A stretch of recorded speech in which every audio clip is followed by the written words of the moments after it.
Welcome to the Licensed to Live show, where professionals, doctors, champions, VIPs, attorneys, and those in public office discover strategies that help you restart and gain what is lost when you find yourself accused.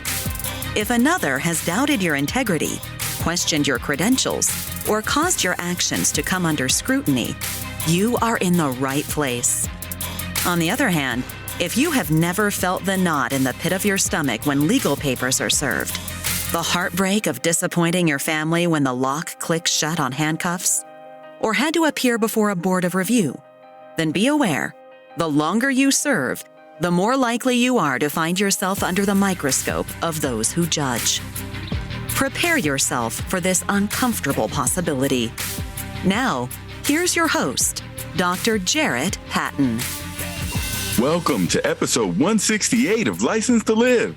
My name is Dr. Jarrett Patton, and I'm your host for our journey together today and every day you choose to listen to this show. If you or anyone you know has been dissed, please invite them to join us along this journey. Just go to your favorite podcast player and hit subscribe. And while you're there, please rate this episode and give me honest feedback so I make sure that I'm providing you with the most up-to-date information about career challenges and life changes. And today, folks, get your pens, your pads, you're ready, your listening ears. We have 4 experts, 1 episode. We are coming at you with point after point after point from all of these experts that are going to be coming to deliver you messages in this podcast episode.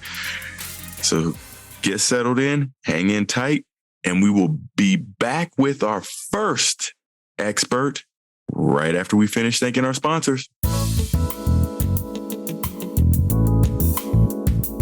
Hey, this is Dr. Jarrett Patton. Do you need more positivity in your life? No matter what part of your life you want to transform, positive affirmations can help you achieve your goals. But sometimes making permanent changes can be difficult. Designed with you in mind, Licensed to Live. Daily affirmations to rebuild your life will inspire and equip you to become the best version of yourself. Licensed to Live. Daily affirmations to rebuild your life will set you on the path to changing your mindset, beliefs, speech, and ultimately your actions. You can change your life now by getting your copy at Amazon, Barnes & Noble, your finer book retails, or licensedtolive.com. That's licensedtolive.com.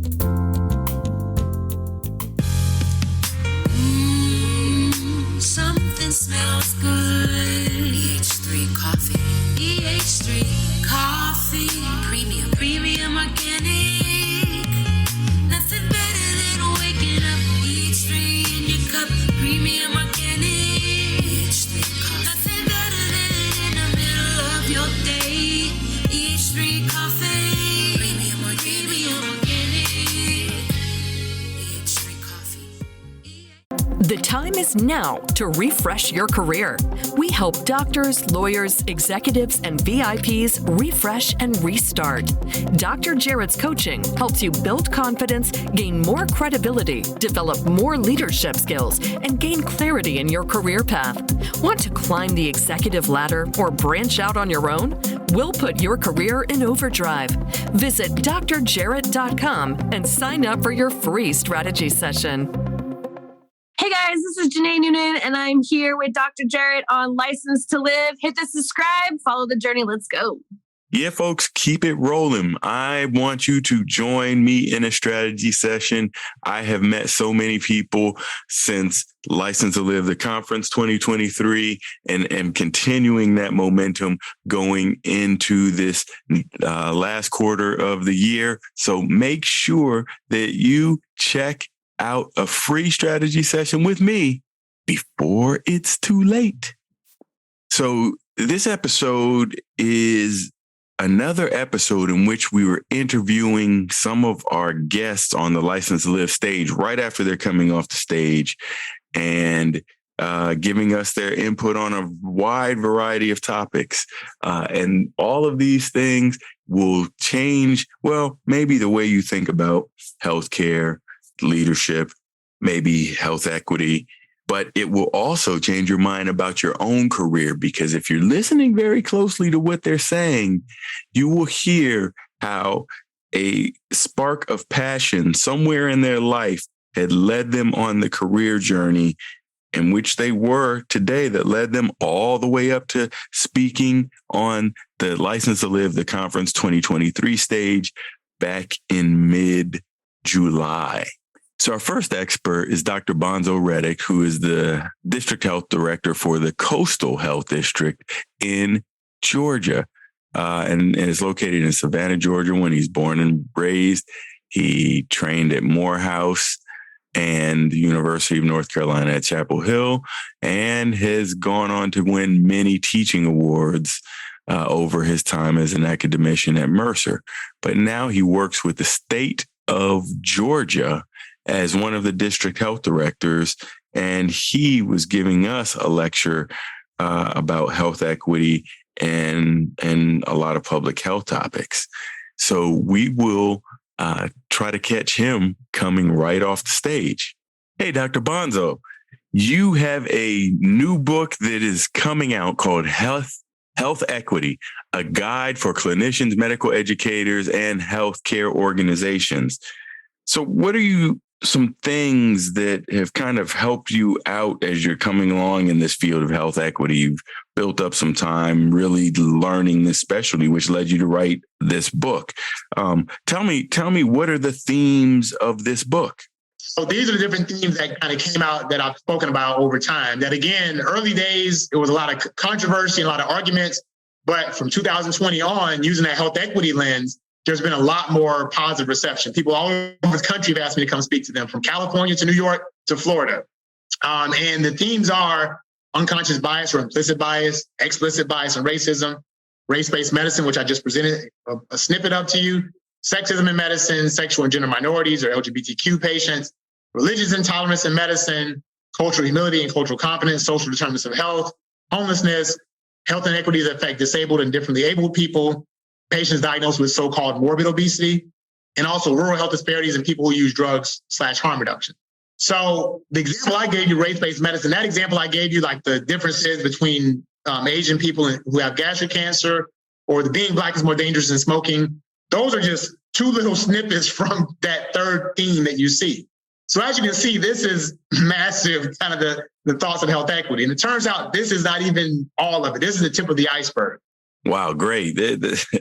And when we're looking at current events and things that are happening lately, I mean, you've written this book, but then already there were some common current event things that you could have written about, except it came out after you had the book published. A lot of things have happened. So there's been this kind of push towards misusing the terms critical race theory and woke to criticize diversity, equity, inclusion work. There's been a firestorm about transgender care and gender affirming care. Roe versus Wade ended. And these are more political topics, and not even talking about the political topics or anybody's opinion on them. The point is, anybody would say, wow, I wish you would talk about that. My goodness, there's something like that.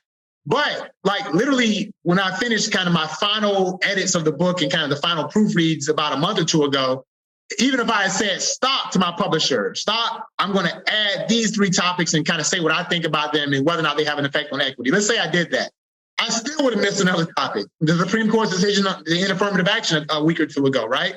So it'll never happen. If I stop right now and say, okay, I'm going to talk about affirmative action and diversity of the workforce and how that affects health equity, and then another month, something else will come up. So the point is, this work is never done. And what's really most important and what the book focuses on is really the framework that we're talking about. And I'm going to talk about what that framework is in case you are trying to figure out how this all fits together. I'm going to summarize it in these 6 bullet points, and then I'm done.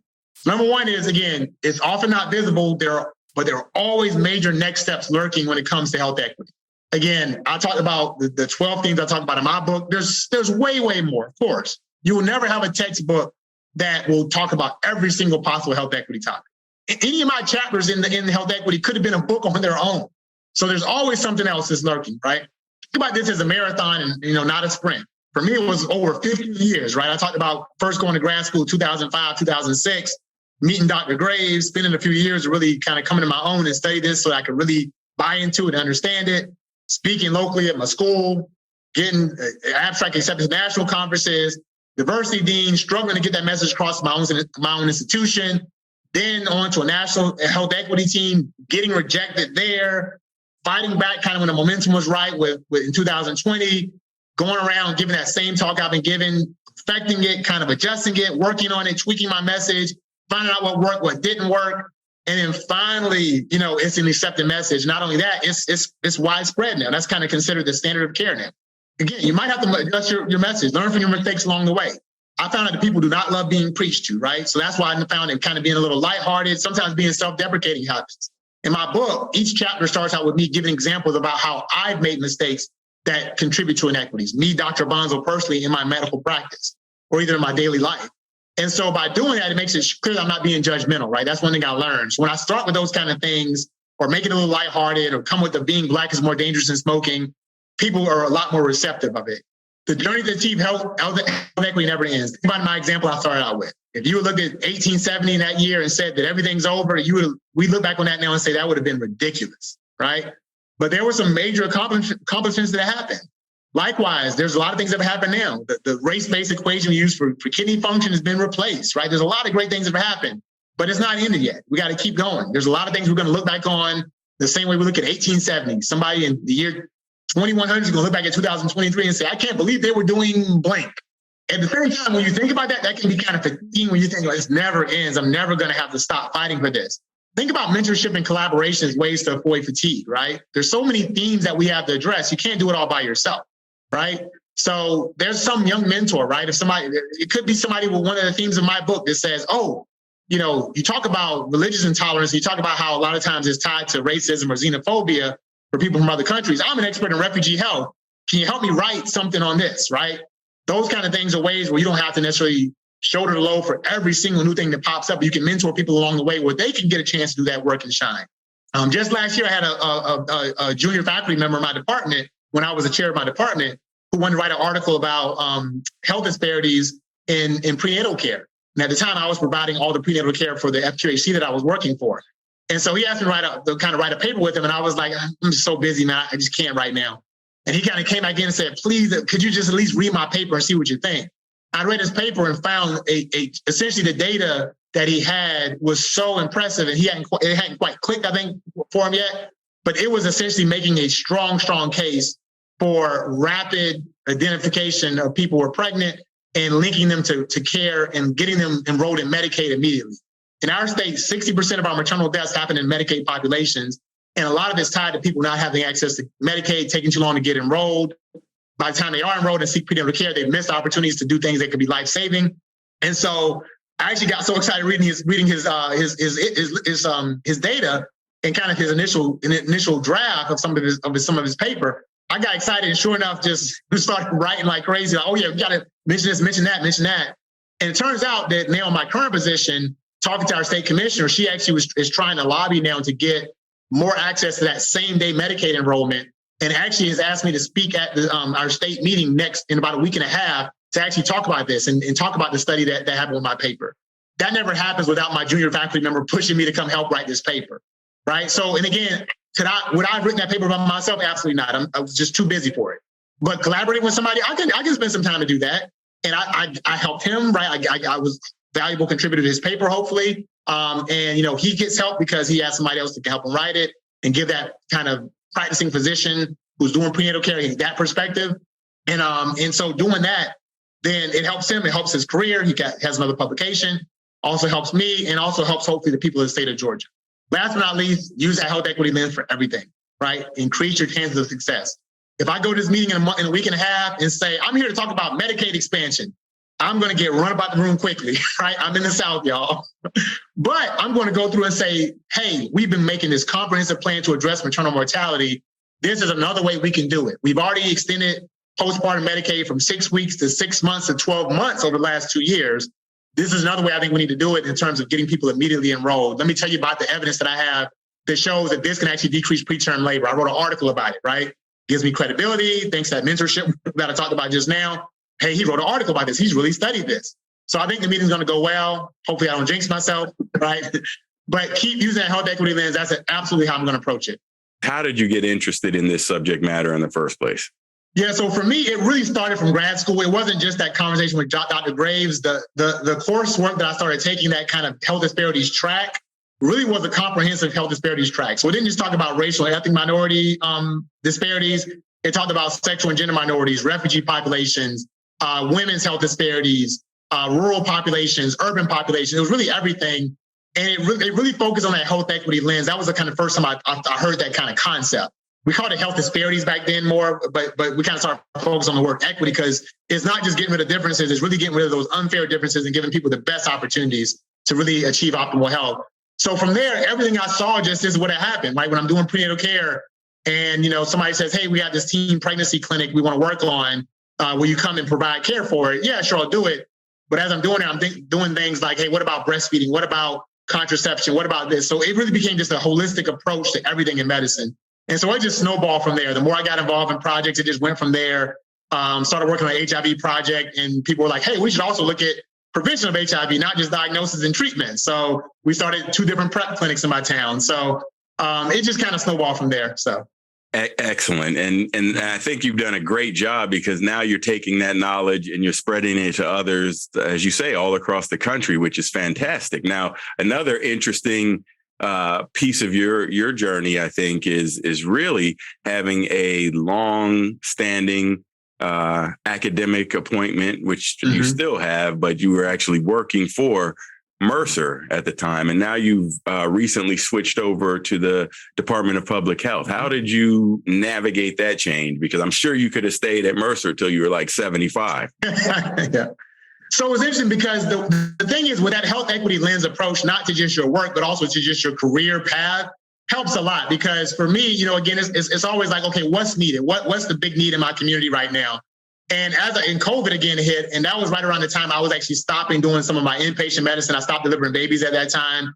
And so because there was so much of my work I was starting to do in the community, and then COVID happened. And the FQHC that I work for is also a healthcare for the homeless site. And so there was this kind of push to work on vaccination of homeless communities or testing of homeless communities. And then it also merged into, there was a need for harm reduction, because we saw a spike in the opioid crisis during COVID, right? So I kept kind of getting pulled for these things. And I said, something's going to have to give. But again, with having these positive interactions and collaborations in this work, people start to value the work you do. And so the dean, as opposed to just losing me altogether, said, I would rather have you go there, let you keep your faculty appointment, and then at the same time, actually bring you in where you're still a faculty member, and we can still use you as a partner, as somebody we can collaborate with. So when you kind of form those positive partnerships like that, people don't want to hold you back. They see the work you're doing, they think is important. They allow you to kind of grow and flourish, and they also still allow you to stay connected with them as well. Because, my faculty appointment does help a little bit. When somebody says, what do you know about this topic? And you can say, I published an article on it with one of my colleagues from Mercer. It does add a little bit of, cachet there. So. Excellent. Wow. That was a lot that we learned from Dr. Bonzo. And that was just with him coming off the stage, let alone what was in his actual presentation. Look, if you guys want to see all of the speakers, all of the things that went down and License to Live, the conference 2023, go and get the replay. Just go to licensetoLive.com, get the replay. You will learn so many tips from all of the experts that touched the stage. We'll be back with our next expert right after we finish thanking our sponsor. The time is now to refresh your career. We help doctors, lawyers, executives, and VIPs refresh and restart. Dr. Jarrett's coaching helps you build confidence, gain more credibility, develop more leadership skills, and gain clarity in your career path. Want to climb the executive ladder or branch out on your own? We'll put your career in overdrive. Visit drjarrett.com and sign up for your free strategy session. Our next person we're going to get coming right off the stage is Dr. Lisa Herbert. She is a board-certified family physician and executive leadership coach. She's had over 25 years of experience providing primary care and serving as a physician executive. So she knows a lot about leadership and what leadership means to her and how she even got into leadership. So we will hear from Dr. Lisa Herbert right now. Sometimes you just kind of have it, but in your case, you just said, okay, I'm going to take on these roles, and they were kind of mini roles, and they built into bigger roles, and they built into bigger roles. And I love what you said, because I often tell people this too, is that you have to seek out those roles. So I want everybody to hear that again twice, because, sometimes it may just drop in your lap, but you have to let people know that you're interested in that. Because if they never know you're interested, that you're going to get overlooked time and time again. That is an incredibly important point, Dr. Lisa. So thank you for bringing that point up. Now tell us just a little bit about what in leadership really drives you. Why do you like leadership so much, and why do you help develop so many leaders? Yeah, I think it was really born out of my own journey, and knowing that I wanted to at some point just have a bigger impact, and also create change on a larger scale outside of the patients that I served. Really, I think pushed me into wanting to go after a leadership role. And then once I was there is when I realized that, at least for myself and a lot of my colleagues that I started talking to, that we kind of felt like the odd person out. Like there was, a lot going on that we kind of just didn't understand on the business side of medicine, but also just in terms of how we step outside of what we know comfortably as being clinicians, and now being able to speak in a different language, right? In terms of just making an impact. Yes. So because I felt like that was missing, that really pushed me to want to help other physicians to really start to look at what skills they need to thrive and make those definite changes. I hear all too often, they don't listen to me. Yes. Right. Yes. No one's listening. Why aren't they listening? Like, I know I'm the expert at this. Why aren't they listening to me? Yeah. And a lot of times that is the way that is the delivery, right? It's how are you delivering the message? How are you forming relationships with people so that they want to listen to you? How are you influencing other people? So that's what I'm really passionate about, is helping physicians to develop those skills so that they can do the things that they want to do in a manner in which they feel respected. Absolutely. That's incredibly important, because a lot of times people need to be spoken to in a language they understand. I know, if I'm sitting around with the C-suite executives, they need to be spoken to in a certain way. Accounting executives, they need to hear the numbers talk. So right. it's you have to be, trilingual, multiple lingual. And, yes. And I think that's a big part of what leadership is about, because you can learn how to communicate with these other people to make an impactful decision that changes healthcare for the better. So thanks again, Dr. Lisa, for coming to the stage today. And where can people find more out about you? Yes, so they can go to my website at drlisaherbert.com or follow me on all social media at Dr. Lisa Herbert. Thank you, Dr. Lisa. Excellent presentation. Well, I hope you enjoyed all of these experts that are on the stage that you heard from in this episode. And what's that? Oh, yeah. So some of you guys are going to be thinking, wait, Dr. Jarrett, you said there's 4 experts in this episode and I only heard 2 so far. Well, that is correct. If you were keeping score, very good to you guys, paying attention to the details. Yes. The 3rd expert is me, of course, and the 4th expert is you. You have skills that can take yourself to the next level of your career. You have gifts, you have talents, you have passion, you have all of these things. And if you don't see it in yourself, give me a call, because I can help you see it. And this is why there are 4 experts in this episode. We couldn't do it without you.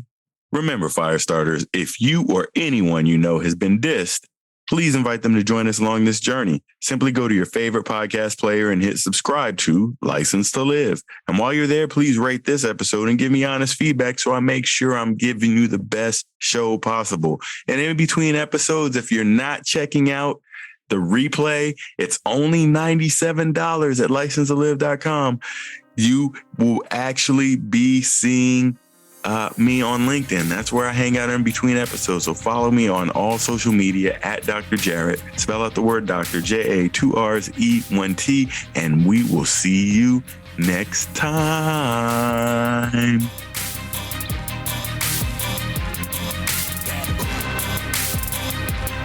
No matter how disheartening the moment of accusation sounds, how deep the pain of immobilization stabs, or how bleak your future looks, no one can take away your license to live. Keep Dr. Jarrett's expertise handy and unlock your future.